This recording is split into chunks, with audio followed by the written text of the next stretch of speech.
So this is my review for The Walking Dead Season 10 Episode 15 titled The Tower. Now if you've not seen this episode, this is going to be a full spoiler review, so if you've seen the episode and you do not want to get anything spoiled for you, don't watch this review, but you can always come back once you've seen the episode to watch this review. So now that you know that there's spoilers within this review, let's go.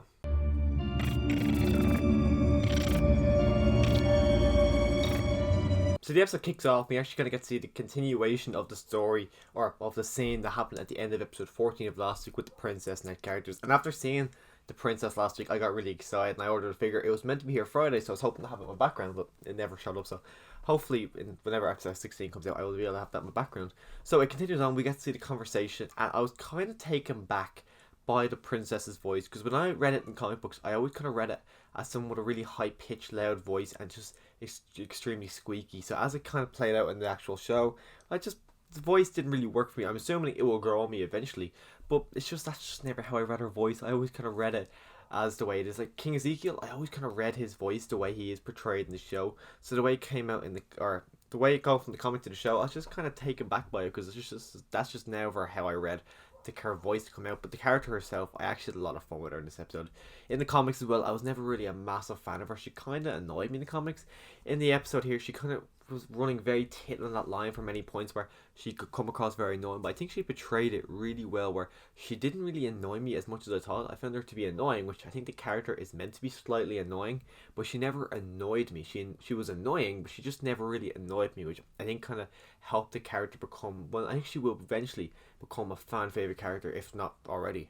And just judging off by this episode already, I imagine her and Ezekiel will have a very close relationship. I imagine they will be friends for a good while. I don't imagine them starting to date. I think he's still hung up on Carol, but I imagine that will be a good friendship, which I would like to see expanded, because he's the king and she's the princess. So let's see where that story goes, because Ezekiel died at this point in the comics, so we never actually got to see them together. So I'm actually looking forward to seeing how this plays out. And to go over to our main group, we see that Beta is actually already inside Alexandria, which I kind of found disappointing. I would have liked to see the breaking, because that was the comic books. In the comic books, it was a massive scene when they break into Alexandria, but everyone has already gone except Alden and Aaron. So when I seen Alden and Aaron were still there, I thought a very similar scene where actually, okay, this is kind of a spoiler for the comic books, but it's the next big death, and I actually thought, looking at it now, I think Alden will get this death, and it's here in the comic books. We see there's a tower, which the episode is called The Tower, so that's why I was kind of imagining something like this was going to happen in this episode. So we see the tower, we see Gabriel is making his way down, but there's no way it's going to happen to Gabriel in the comic books, because he's coming out, he was on Watch Out in the comic book, so they're not going to do that in the TV series, because Gabriel is a bad eye. Why would they get someone with a bad eye to do Watch Out? So he makes his way down. After seeing the big herd, he panics, so he runs, and then he trips, and as he does, he snaps his leg in the ladder, and then Beta comes out and he guts him. So I'm imagining that's going to happen to Alden in the TV series. We also see Daryl in the woods on a walkie-talkie trying to get into contact with Michonne, just kind of setting up seeds for later on. We also see Judah talking to Lydia, and Lydia is saying, she says something like, not all mothers are like yours, and you could tell that kind of hits Judah in a way, because Michonne did abandon her. Even though Judah said you should go, she still did abandon Judah and RJ, so you can tell that still kind of hit Judah right there. And then Judah goes out just trying to kill walkers, because she just can't be stuck on there anymore.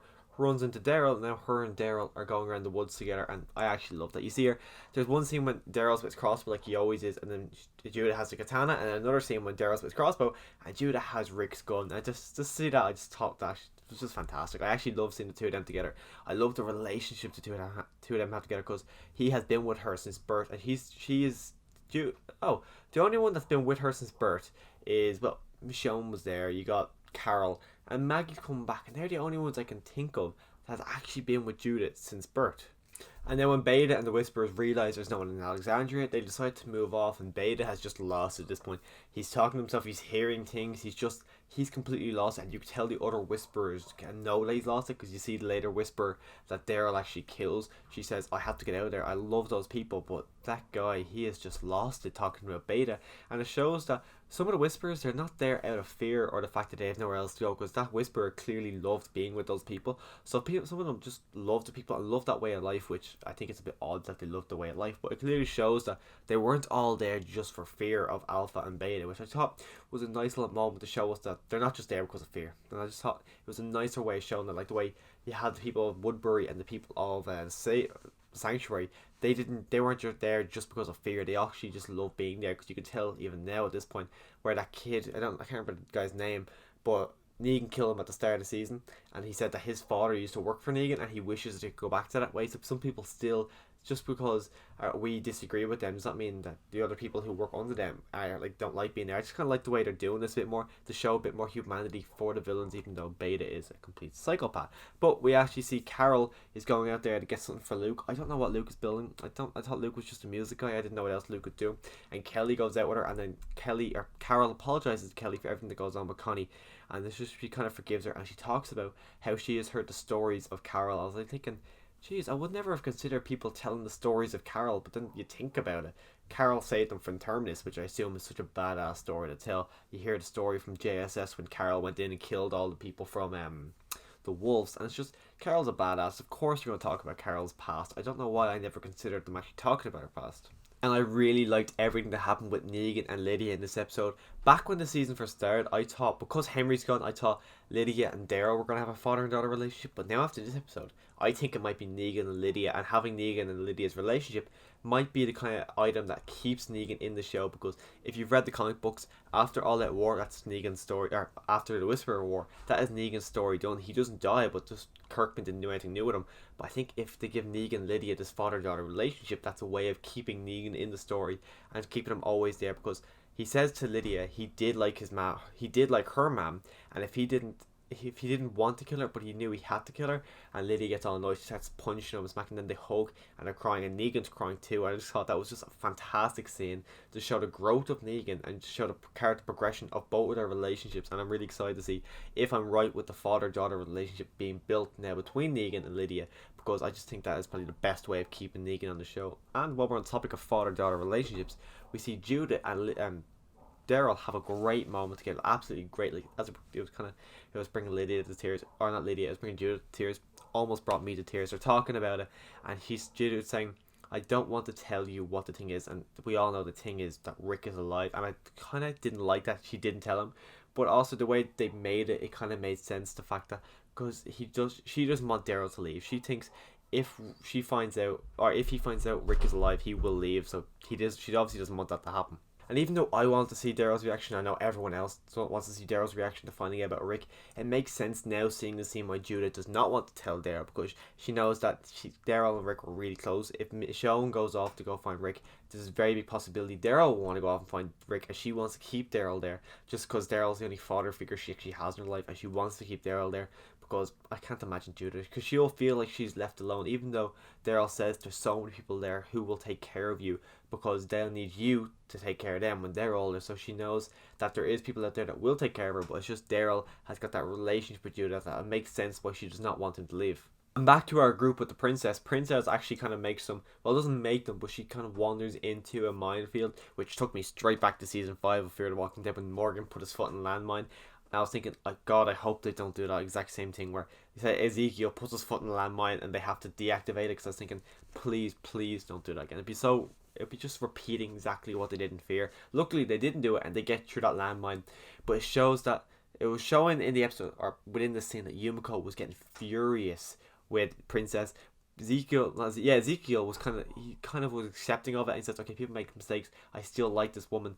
And we see that Eugene was like, okay, he was able to kind of put himself in her shoes to come back for in season 4 when he was tricking our group into saying that he was a scientist. So it was just all people were getting different perspectives on it, and she was taking them to a shed where wheels is. I was assuming it was trucks and cars, but as I was thinking they're 10 years into the apocalypse, will these trucks and cars still run? But no, she was taken to a bike shed, which I thought was kind of funny how, and you could tell Yumiko was like, oh my God, they brought us to a bike shed, and thinking that she's taking the piss out of her. And then Yumiko actually says, do you want to come with us? Which I was kind of surprised that she was the one to invite him. I thought it would be Ezekiel, but I'm glad now. It was obvious the princess was going to come with them. They weren't going to bring the princess in just to completely ditch her, but I'm glad the princess is going with them, because I am liking her character. I want to see her character more, and I want to see her kind of be with our group. I'd love to see a scene between her and Negan, because we actually never got to see that in the comic book series. I remember when the princess was brought in the comic book series, everyone was thinking, is this going to be a future girlfriend for Negan? And Negan and Princess are going to be in the show together, so I'd love a scene between the two of them, just because we never got it in the comic books.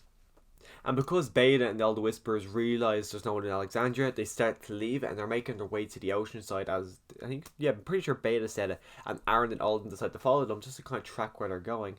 And as they're out, they figure out, oh crap, they're making their way here. Let's go communicate and let everyone know they're coming here. But then they get captured by two Whisperers. And as the scene played out, I was thinking, okay, the only reason these two are still alive is because just you can't kill them both, because I think Aaron's gonna survive. Alden, I think, will die in the situation. But I just thought it was really weird. Why would, like, Beta is sending the herd there to kill everyone? Why would they spare these two lives for the moment? Because there's no way they died off screen and we're gonna see them as Whisperers or Walkers. Especially Aaron. If it was just Alden and some other no name, maybe we'd see it like that. But we're not gonna see that for Aaron. So I don't know why they decided to do a scene like that. But we see at the very end, we see, what wasn't it, Gabriel was saying to Daryl on the walkie-talkies, well, breaking up, saying don't come back to the tower, they're here. So we see that Beta has actually found where they are. He's bringing them to the tower, hence the name of the episode, The Tower. So now episode 16, for whenever that comes out, I seen Angela Kang said there's only about a week left on the episode to kind of finish it up, so we could see it within May, which I really hope. So whenever we see episode 16, we will see the final battle of the Whisperer War, and the way it kind of set up this episode, I'm really excited to see it. It wasn't a major cliffhanger. I would like to see the episode next week, but it's not like it was a big massive like season 6 finale cliffhanger, because I don't mind waiting an extra couple of weeks to see it. In terms of the episode, I actually really enjoyed it. I'm really excited to see episode 16. I don't mind we're not seeing it next week, but I would like to still see it. But I actually really enjoyed all the character development for our characters. I loved seeing Negan and Lydia growing a relationship. I loved seeing Judith and Daryl's kind of relationship growing. And Beta is just going insane. I can't wait to see what happens with him in the finale. And I really hope in the comic book series, there's this very big moment that we actually get to see a battle between Negan and Beta. I'm assuming Daryl's gonna be in that battle, but in the battle, Lucille snaps over Beta's back, and I hope, I really pray it'd be a shame if they didn't actually do that. So I really hope they do that. And because we're actually not we're not gonna get to see episode 16 for a while, I might reread Whisperer War and then do a breakdown and do a kind of review of this volume, just because we're not going to get to see the actual episode. So maybe if you want to see my review of the comic book series kind of edition of the Whisperer War, make sure you click that subscribe button. Also click the subscribe button so you can see episode 16 when it does come out. I will be doing a review of it. So if you want to see all that kind of stuff, make sure you do click the subscribe button. And as always, thanks for watching.